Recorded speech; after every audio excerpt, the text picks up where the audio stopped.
Naitwa Mwalimu Zuhura Kayonjo, ni mdhibiti ubora wa shule Lindi Manispaa. Leo tuko katika viwanja hivi vya ofisi ya udhibiti ubora wa shule Manispaa ya Lindi kutoa ufafanuzi juu ya majukumu ya idara ya udhibiti ubora wa shule, lakini pia kuzungumzia sera ya elimu ya mwaka 2014 toleo la 2023. Lakini vile vile tutazungumzia zana ambayo inatumika katika kufanya shughuli zetu za udhibiti ubora katika shule, vyuo vya ualimu, lakini pia na FDC. Nianze tu kwa ufupi kuhusu mtaala ulioboreshwa. Nafikiri wananchi wanaufahamu na uelewa kwamba mtaala huu ulianza rasmi mwaka 2024 kwa madarasa yale ya kimkakati kwa shule za msingi ambayo ilikuwa ni darasa la elimu ya awali, darasa la kwanza na darasa la tatu.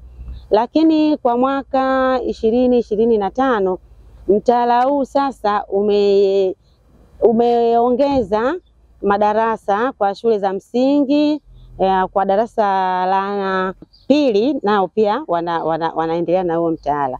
Kwa maana hiyo kwa mwaka huu ni darasa la awali, la kwanza, la pili, la tatu na la nne. Lakini pia tukienda upande wa shule za sekondari kwa mwaka 2024 pia kulikuwa na shule chache ambazo zilikuwa kwenye zile za kimkakati ambazo zilikuwa zimeanza na ule mkondo wa amali. Lakini kwa 2025 kwa kidato cha kwanza nchi nzima wanatekeleza mtaala huo ulioboreshwa kwa madarasa yale ya jumla, lakini na yale yenye mkondo wa amali. Lakini vile vile tuna sera hiyo ya elimu ya mwaka 2014 toleo la 2023, kama tulivyomsikia na tulivyomuona rais wetu Dr. Samia Suluhu Hassan alivyoizindua tarehe 1 mwezi wa pili 2025 pale jijini Dodoma.